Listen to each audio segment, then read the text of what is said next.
Hi everyone, welcome to another session of Chat with Chamindra. And today I have another special guest in my show, in Valentine Gnanakan.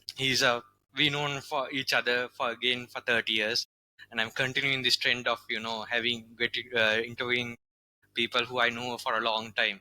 Why one reason I'm doing that is because we are close, very close, and we know each other really well, and it is easy to build some conversations with this when it starts talking. So that's why we this whole series of this series is going on.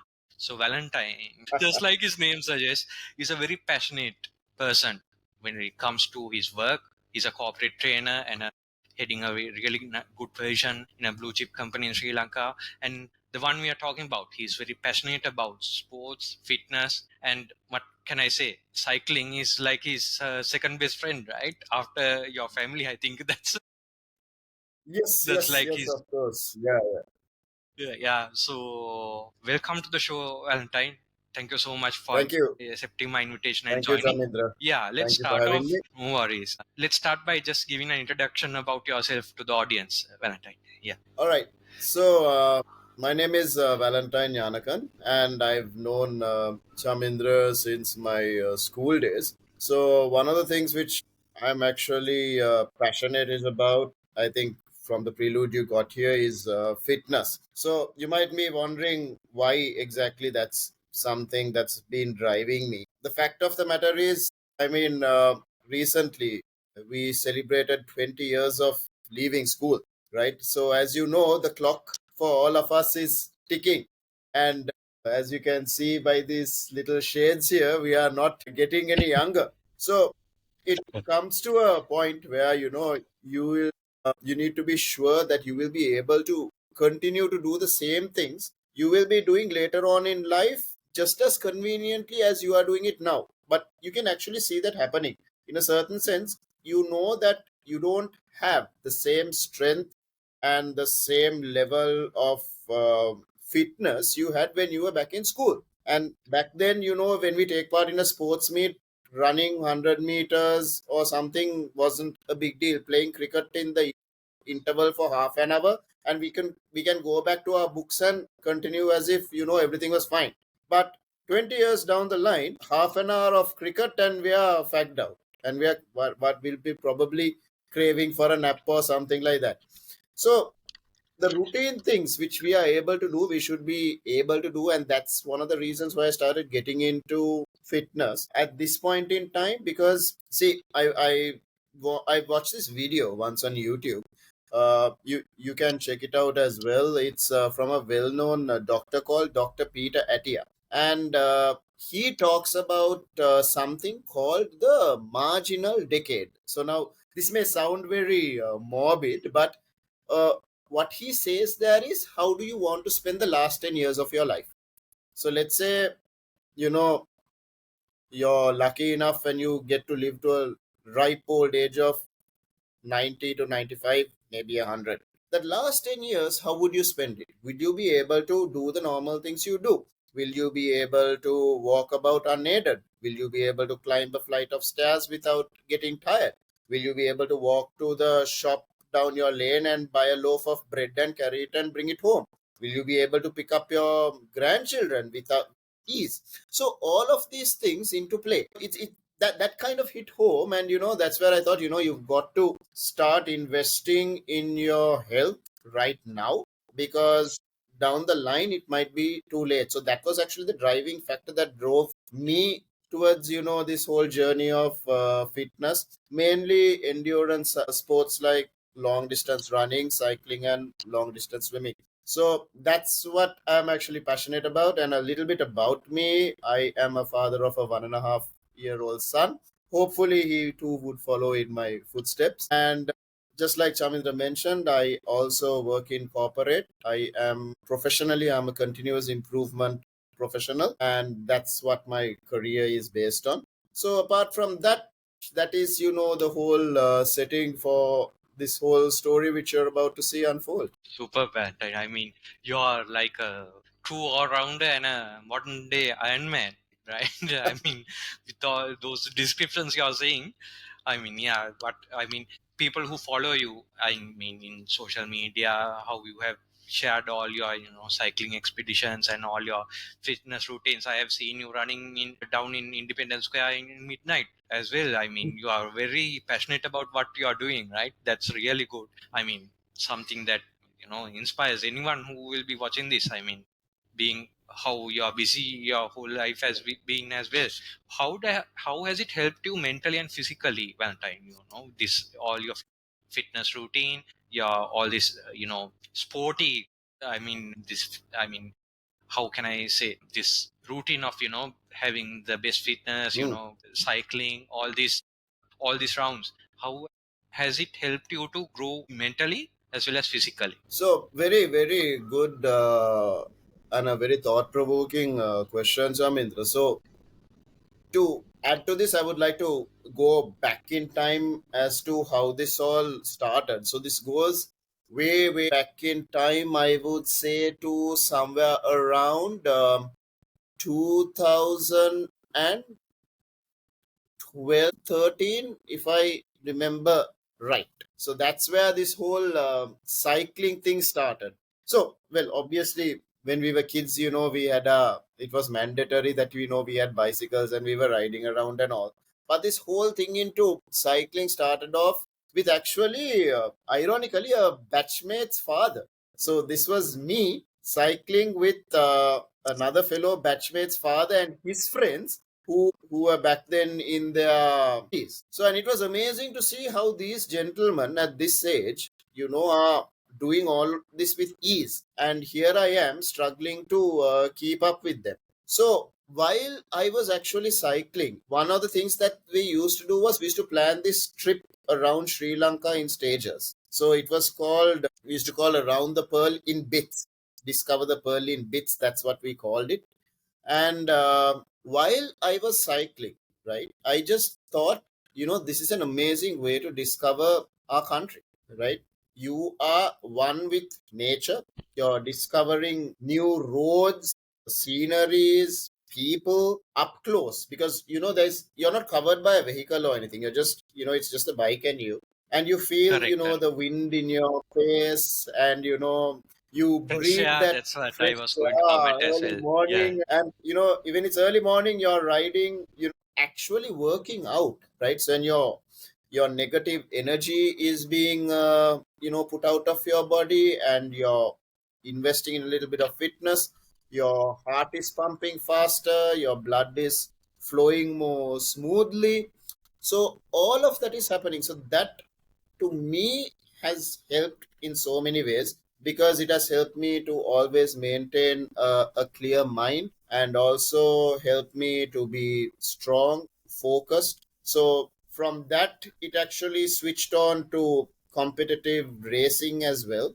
So then it actually curated that whole discipline, training, focus. So all of those things actually started falling into place, and that inadvertently helped me in my corporate life as well. So with work, how you can be absolutely disciplined, focused and all of that, it really changes the way you look at things. So that's the whole cycling aspect of it. So with that, I started gradually getting into running also. So I still remember the first time I did my first 5 kilometer run at Independence, and it was around that interior track. So that track is around approximately Yeah.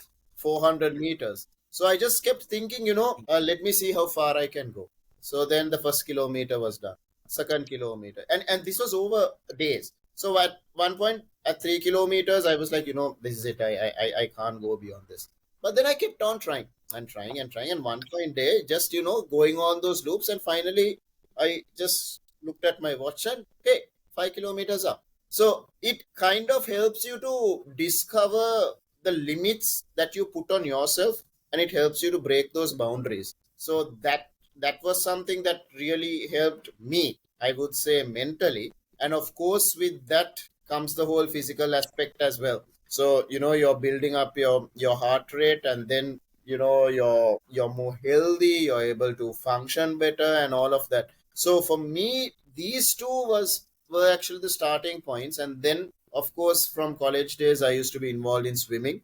and started, taking that to another level as well. Because, I set myself this target, at least by 45 to complete at least one Ironman race. Because back in 2018, when Ironman came to Sri Lanka, that I was actually involved and I was part of it. And then I was just thinking to myself, I need to do all three. I just want to do this. So I set this target, by 45.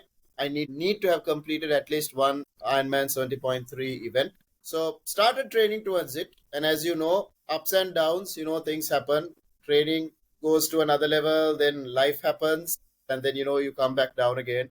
And then you again start from scratch and build it up. And then Yeah. again, something happens.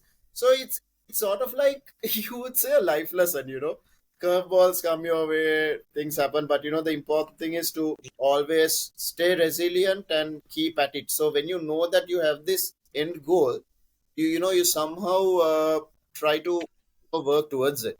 So that's how it has helped me, I would say, mentally and physically, in terms of focus, stronger, and all of that. So I hope that brings some context to it.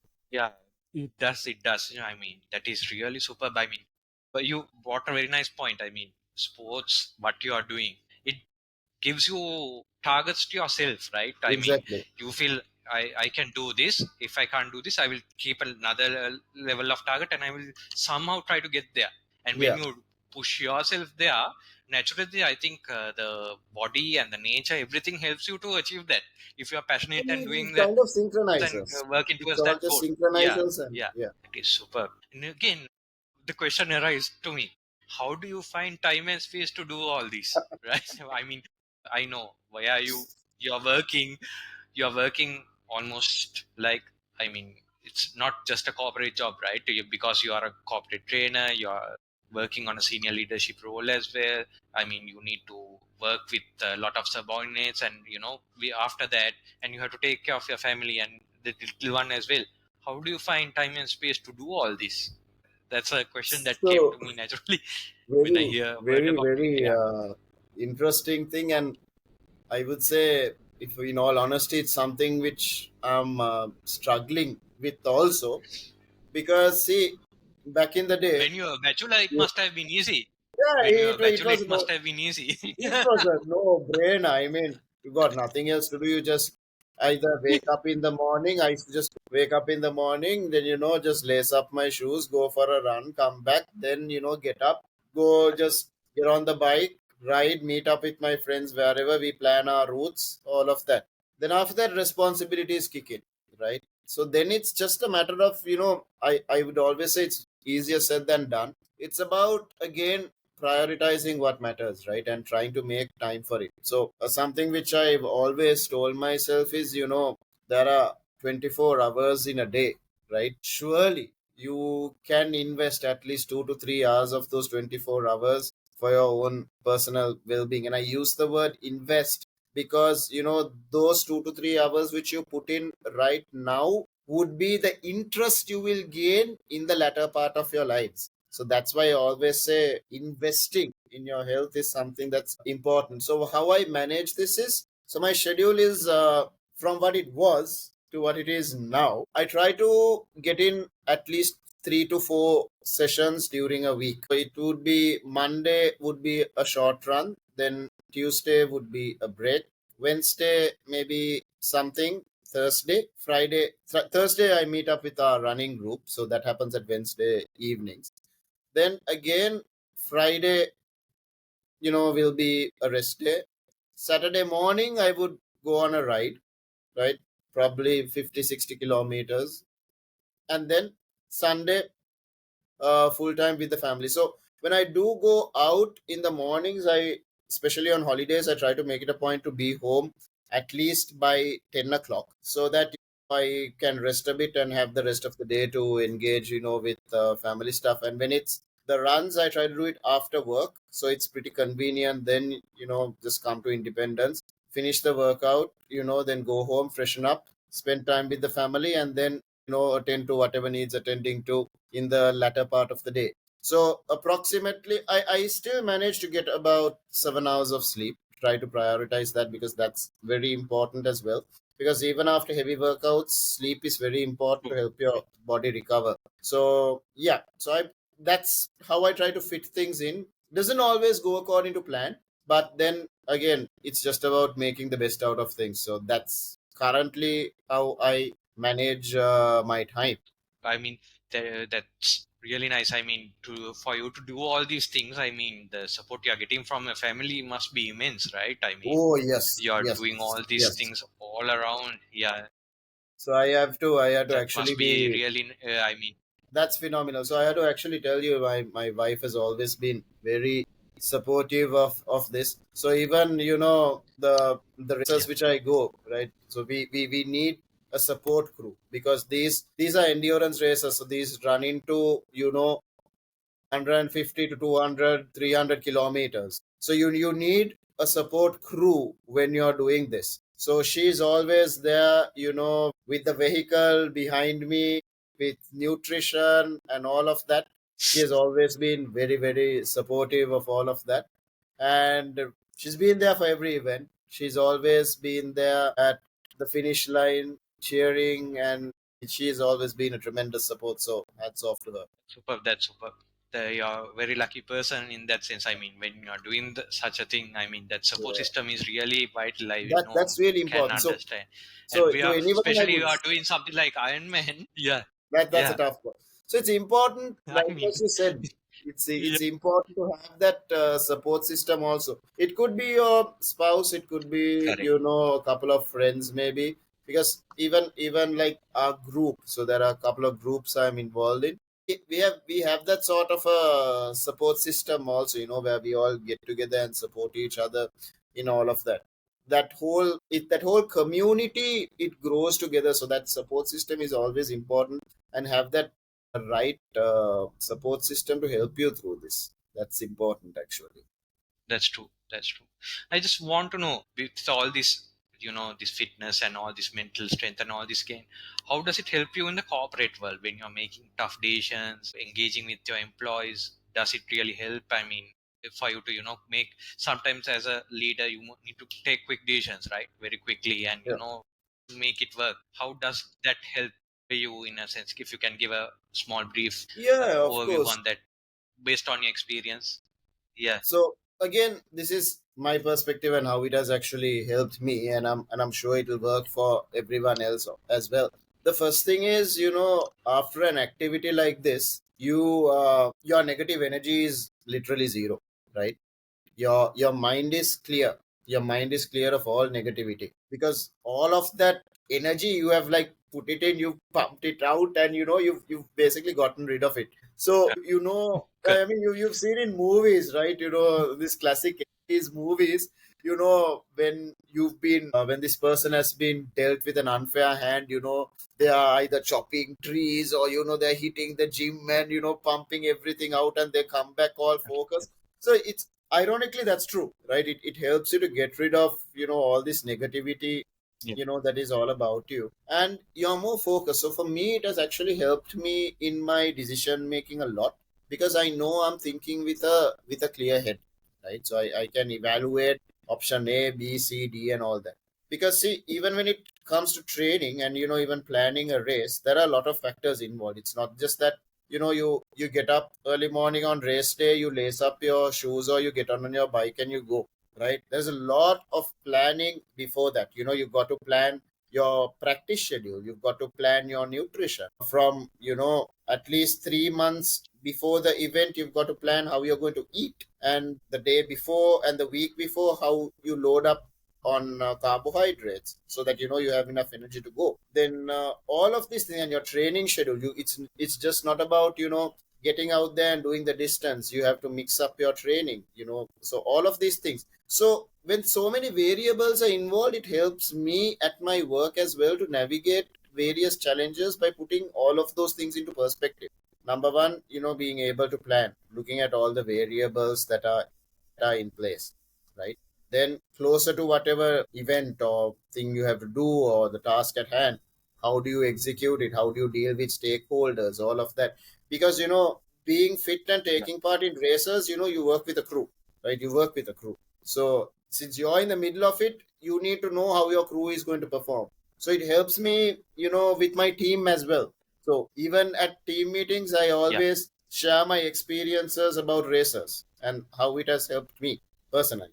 So this actually helps them to get a perspective and bond and understand, how little things fall into place. It, for me, in the corporate world, it has helped me a lot, I would say, because clear mind, clear focus, Yeah. ability to plan, and all of that, it has really helped in so many ways. So it's been a good thing. It's been a good. Yeah, that's the thing. That is superb. I mean, even I think that this is one reason many people who are working people, I mean, many working people, they go to the gym after work just to clear their minds and be clear Yeah, for the next day, right? Just to keep a exactly. clear mind and clear mind, have a better focus when they come to work the Yeah, next day, because see, just to improve that focus and do that. yeah, That's correct. in today's context, Chamindra, right?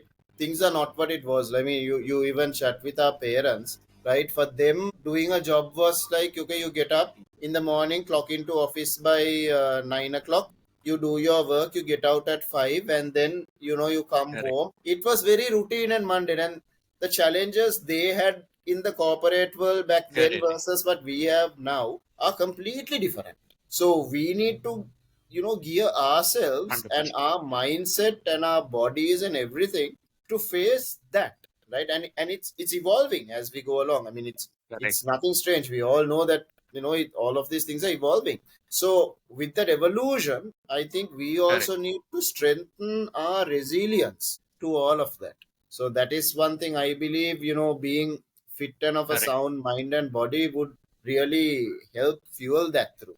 Yeah, that is, yeah, that is very true. I mean, based on the, as you said, our jobs are not the same as in the past. Exactly. It is very complicated. A lot of people, a lot of decision making is there, and it's very complicated with a lot of technology as well. So Yeah. that's a huge concern. So, so many things happening. Yeah, that is very true. So, so Anton, I want to ask you, anyone who wants to get into, this kind of a fitness routine, not Iron Man, not straight away, but start cycling, start running. What sort of advice, you need to make a start, right? Yeah. All right. So, what sort of advice can you give to anyone who would be watching this and would like, who are inspired by you and wants to start on it, right? So, what kind of advice can you give? What I would say is start somewhere. It can be anywhere. Okay. Start with, doing maybe a few sit ups and a few push ups at home. Surely that you can do that. Take a walk, right? Start, with maybe a 15-minute walk. Then gradually expand that. Once you feel, you're able to walk properly, start maybe slowly pushing it by jogging a bit. Then maybe try jogging faster, and then eventually that will turn out into a run. So what I would say is start somewhere, is what I would say. Even a few stretches in the morning would be fine, because there are three things. I mean, if you refer to Dr. Peter Attia's video, there are three things that are essential for good health. One is strength, the other is mobility, and the other is endurance. So these are the three keys that would help your body. So strength, obviously, is how strong your muscles and everything are going to be to do your most cases, to run behind your chung pang who is pulling away to get that last malu pang or that roast pang that you need for the morning, right? To be able to have that energy basically Yeah. to do that. So you need to be able to Correct. fundamentally exactly build these three things. So for strength and mobility, it's weight Yeah. training, right? It's weight training. So you can even use either basic weights, you can use your body as a weight, like push ups, sit ups, all of those things. There are so many full body workouts which you can refer on YouTube and do. So the resources are endless. For endurance, you will need to do something, which boosts your cardio, either a run or a jog or on your treadmill or whatever. So, or cycling for that matter, right? So what I would suggest is, you know, like I said earlier, start somewhere. The best thing is if your family, take, if you have three normal bikes even, go around, the lane or with your family on the bikes. You will meet people, you will feel good and all of that. and then later on you'll probably develop that passion for, you think, okay, hey, I'm kind of good at this, I should keep doing this more, sort of thing. So the basic advice, two things I would say. One, start somewhere and keep pushing it. Number two, the most important thing is, when you're pushing it, please listen to your body, because your body talks. You need to listen to your body to know when to draw the line. Because what a lot of people misunderstand with either pain or discomfort is, hey, I'm weak, I need to somehow push through this, I need to somehow get over this. That is a process. You don't do it on the first day or the second day or the third day. So listen to your body and let gradually push your limits without, trying to go for it on the very first day or the second day. So these are the two key Correct. things which I would say. And it boils down to 24 hours in a day. Surely you could afford a couple of hours to, invest in your well-being. 100%. I 100% agree with you. I mean, with all these situations we have seen in the last few months, a lot of heart attacks, right? A lot of people Mm, passing away through heart attacks. I mean, not our age, just close to our age, right? 40s, 50s. A lot of young mm. people, right? I mean, I think has become a very alarming in the recent few months compared to the past. A lot of people with Yeah. cardiac arrest, and they are passing away. And I mean, the few reasons are stress and lack of exercise. So those are one of the two main reasons. So if you build your strength, body strength, I mean, you're not doing only for yourself only. You're doing a Yeah. favor to your family and your immediate loved ones as well, because you're taking care of yourself, right? Exactly. Yeah, You know, superb you're advice. spot on. Thank Spot you on. so much, Valentine. I mean, that's great stuff. I mean, you're such a role model. I mean, as a batch mate of yours, I mean, really, I'm really proud to say that you're one of my batch mates, and what you have achieved is really great, and I'm really salute you for that. Thank Thank you so much for joining Chat with Chamindra, accepting my invitation, and being a you as great well. guest today. And I wish you all the very best with everything you do. Esto perpetua. But thank you so much for having me. And thank you for giving me this opportunity to actually share my thoughts. And, hopefully, together build a more fit and a community that is, geared towards well being. So, thank you very much for this opportunity. Humbled by all the feedback you've given. So, thank you so much. And wishing you also all the very best in your journey. Really enjoyed this conversation with you, and kudos to the work that you do. I've been following your channel very, very closely, and I have to say that I am a fan, and I am proud to have made the cut on your channel as well. So thank you very much for the opportunity to. Thank you so much. Thank you so much. We'll catch up again another soon, and maybe a live show when you are actually doing an Ironman. I can do the live broadcast for you. Of Maybe that's course, a goal we can achieve in later. for sure, for sure. I'll keep that in mind. Thank you so much, Valdi. Yeah. Thank you so I much, wish you all the Ravindra. very best. Then we'll catch up again. Thank you so much. Likewise, Thank you. thank you. Bye.